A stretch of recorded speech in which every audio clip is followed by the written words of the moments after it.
Alors dans cette vidéo, nous allons voir un nouveau conseil, donc celui de mettre sa langue maternelle de côté lorsqu'on veut apprendre une nouvelle langue. En effet, la fâcheuse tendance qu'on a tous à revenir sans cesse à notre langue maternelle lorsqu'on est dans un apprentissage d'une nouvelle langue pour traduire ce que l'on entend ou même traduire ce que l'on veut exprimer est vraiment quelque chose qui risque de nous ralentir énormément dans notre évolution de la maîtrise de cette nouvelle langue. En effet, lorsqu'on veut apprendre une langue étrangère, une nouvelle langue, il va falloir mettre de côté votre langue maternelle ou toute autre langue que vous maîtrisez pour se focaliser sur votre nouvelle langue.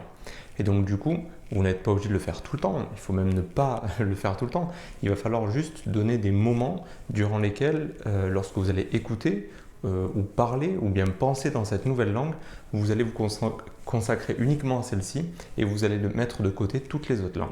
Pas forcément tout le temps, mais juste à certains moments, lorsque vous écoutez, vous parlez ou vous essayez de penser dans cette nouvelle langue, il va falloir consacrer des temps uniquement à cette langue. Car le fait de passer d'une langue à l'autre sans cesse représente pour le cerveau un effort considérable. Et en plus de ça, il risque de se mélanger un petit peu les pinceaux entre les différentes langues. C'est un peu comme si vous étiez en train de regarder deux films sur deux chaînes différentes et que vous étiez en train sans cesse de passer d'un film à l'autre et de changer de chaîne du coup toutes les 5 secondes. Vous risquez de ne rien comprendre ni à l'un ni à l'autre des deux films et surtout vous ne prendrez aucun plaisir durant le visionnage de ce film. Donc ce que je vous propose en quelque sorte, c'est pendant quelques instants, quelques minutes, ça va être de faire une sorte de pause où vous allez penser, parler, écouter dans cette langue et du coup couper toutes les autres langues ou couper toutes les autres chaînes et vous focaliser sur cette chaîne-là, sur cette langue-là.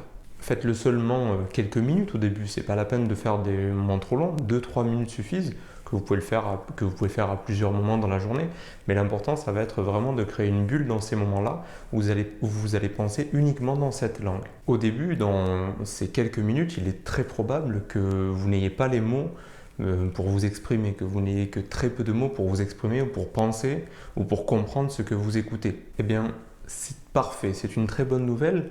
Car au début, lorsqu'on apprend une langue, on a toujours tendance à vouloir s'exprimer comme on le ferait dans sa propre langue, dans sa langue maternelle, et du coup vouloir commencer par de grands discours, de grandes phrases.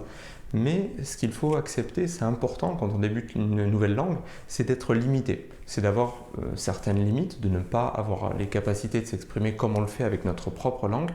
Et le fait d'accepter ces limites va nous obliger à penser et à parler seulement avec les moyens que nous allons avoir. Il faut donc essayer de dire ou de penser ce que vous pouvez maintenant en fonction du vocabulaire que vous connaissez, que vous maîtrisez maintenant. Ça risque effectivement d'être beaucoup plus simple et beaucoup moins élaboré que ce que vous souhaiteriez dire ou penser, mais il faut l'accepter. Il faut commencer par des choses relativement simples. Et par la suite, petit à petit, on pourra aller vers des sujets beaucoup plus complexes. Mais commencer par des sujets complexes, c'est une chose qui peut s'avérer compliquée et assez frustrant. Donc je vous conseille vraiment de commencer à penser à la hauteur de ce que vous pouvez penser dans cette nouvelle langue. Et vous pouvez d'ailleurs aussi utiliser, lorsque vous vous exprimez, des gestes ou même des dessins ou autres. On verra d'ailleurs dans une prochaine vidéo l'importance du langage non verbal. Mais c'est pas parce qu'on parle une nouvelle langue qu'on ne doit pas utiliser ces gestes. Ces gestes sont un appui pour nous et surtout dans les débuts, ils vont nous être très utiles. Donc n'hésitez pas à utiliser les gestes pour faire comprendre vos idées, pour appuyer vos mots ou pour remplacer des mots que vous n'avez pas. À ce titre, il est très utile d'ailleurs de connaître certaines phrases, certaines petites phrases comme excusez-moi, je n'ai pas compris tel mot ou que signifie ce mot ou sinon pouvez-vous répéter ou bien parler plus lentement s'il vous plaît.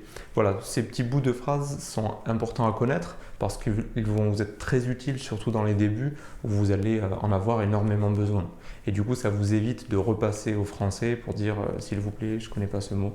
Voilà, de les connaître dans la langue, ça vous permet du coup de garder, de rester le plus longtemps possible dans la langue que vous souhaitez apprendre. Alors si la vidéo vous a plu, n'hésitez pas à liker et vous abonner. Et si vous avez des questions ou des suggestions, n'hésitez pas à nous les laisser dans les commentaires. Et puis je vous dis à très vite dans une prochaine vidéo pour un nouveau conseil.